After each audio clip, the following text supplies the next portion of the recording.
Nous allons continuer à avancer dans la connaissance de la parole de Dieu. Et je vous invite maintenant, tout simplement, à ouvrir votre évangile, votre Bible, dans l'évangile de Marc au chapitre 3 et au verset 1er, je vais lire, Jésus entra de nouveau dans la synagogue. Il s'y trouvait un homme qui avait la main sèche, c'est-à-dire paralysée. Ils observaient Jésus pour voir s'il guérirait le jour du sabbat. C'était afin de pouvoir l'accuser. Et Jésus dit à l'homme qui avait la main sèche, « Lève-toi, là, au milieu. » Puis il leur dit, « Est-il permis le jour du sabbat de faire du bien ou de faire du mal, de sauver une personne ou de la tuer ?» Mais ils gardèrent le silence. Alors, promenant ses regards sur eux, avec indignation et en même temps affligé de l'endurcissement de leur cœur, il dit à l'homme, « Étends ta main. » Il l'étendit, et sa main fut guérie. Les pharisiens sortirent, et aussitôt ils se consultèrent avec les Hérodiens sur les moyens de le faire périr. Le problème que Jésus a, c'est celui, et il le fait exprès ici, il choisit de guérir un homme qui a la main sèche, c'est-à-dire paralysé, et il le fait précisément le jour du sabbat. Et c'est quelque chose qui est insupportable pour les pharisiens, parce que le sabbat est saint, et on ne doit pas toucher au sabbat.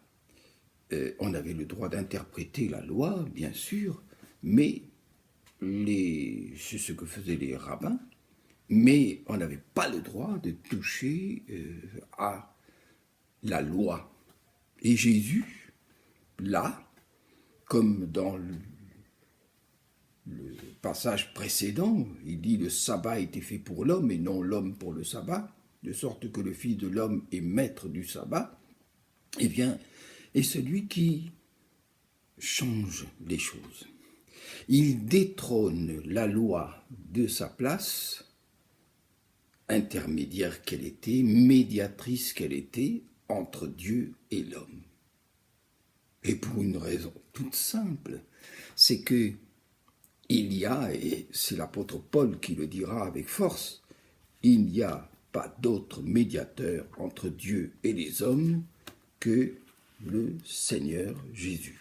Je vais le dire, il y a un seul Dieu et aussi un seul médiateur entre Dieu et les hommes, Jésus-Christ, homme, qui s'est donné lui-même en rançon pour tous. C'est là le témoignage rendu en son propre temps et pour lequel j'ai été établi prédicateur. Donc, ce n'est plus la loi qui est le médiateur entre Dieu et l'homme, mais c'est Jésus. C'est Jésus. Et il dit, je suis le maître de la loi. Et il replace la loi dans sa véritable place. Et la loi avait un but. Et quel but? Un but merveilleux, extraordinaire, formidable. C'est qu'elle était là, la loi, c'est pour que les hommes fassent du bien. Pour dire ce qui était bien, ce qui était juste, ce que Dieu voulait.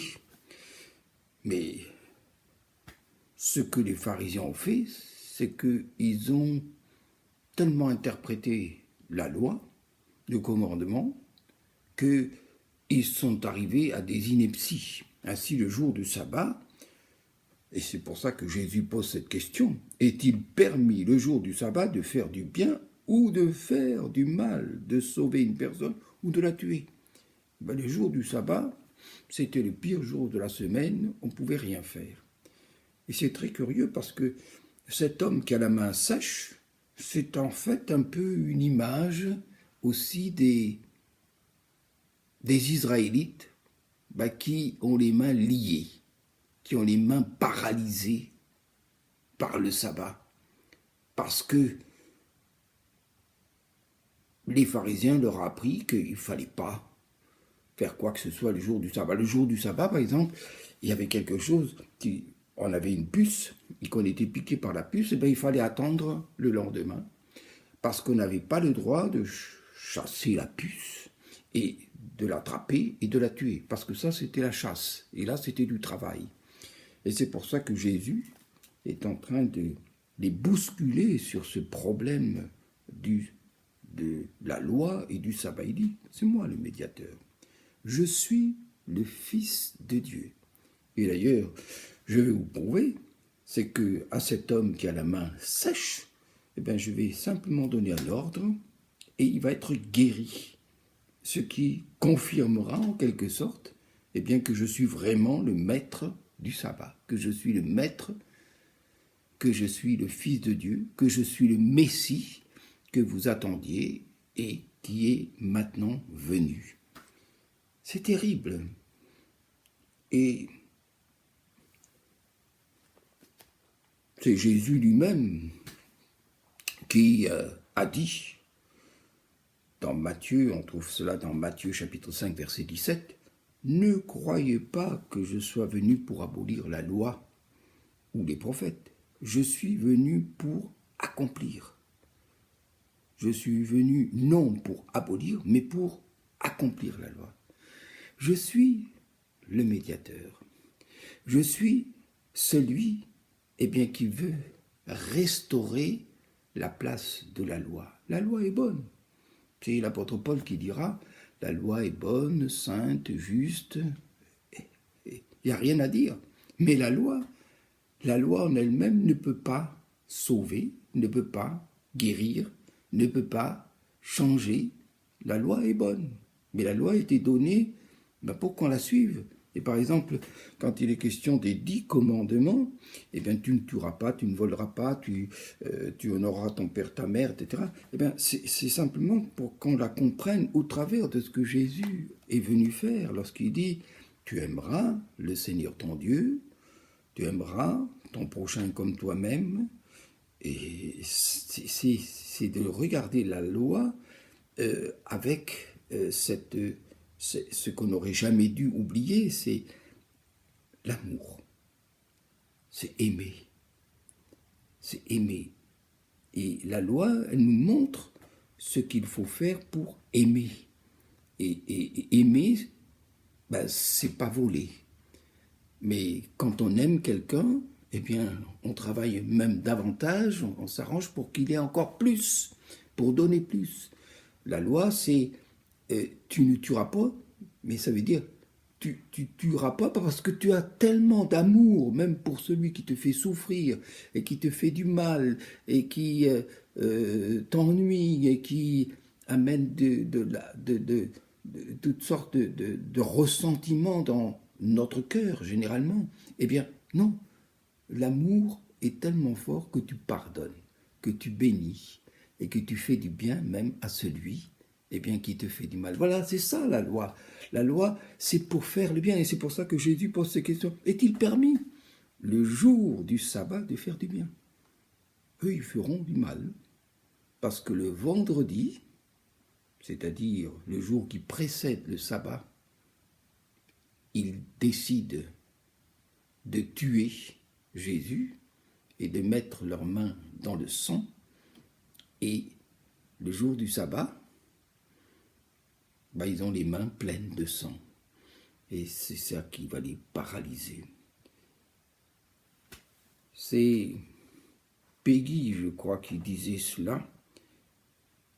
Ils ont des mains propres, en parlant des Israélites, ils sont sans main. Et en fait, le peuple, et c'est ça que Jésus, qui faisait de la peine et qui dit, il regarde avec indignation et même en même temps affligé l'endurcissement de leur cœur, parce qu'il dit, voilà, ces pharisiens, par leur enseignement, par les raisons qu'ils donnent, eh bien, ils sont en train tout simplement de paralyser le peuple, qui ne peut pas faire ce que Dieu lui demande. Chers amis, Jésus est venu pour nous libérer. Il est venu pour nous libérer d'une mauvaise façon de comprendre et de pratiquer la loi. La loi est bonne, Jésus est venu l'accomplir, et de quelle façon? Il est venu l'accomplir en aimant.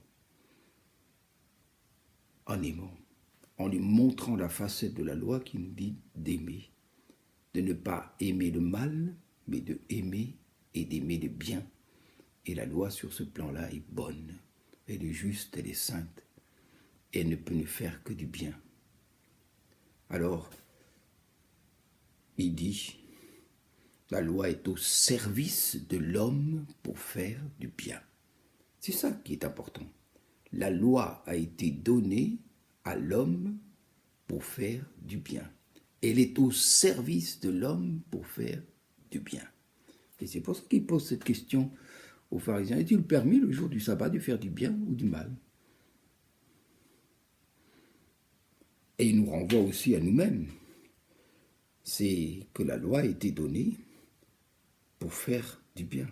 Et que chacun d'entre nous fasse du bien. Et que chacun d'entre nous, s'évertue à faire du bien. C'est-à-dire, les 10 commandements sont là, mais il faut que je les voie au travers de l'amour.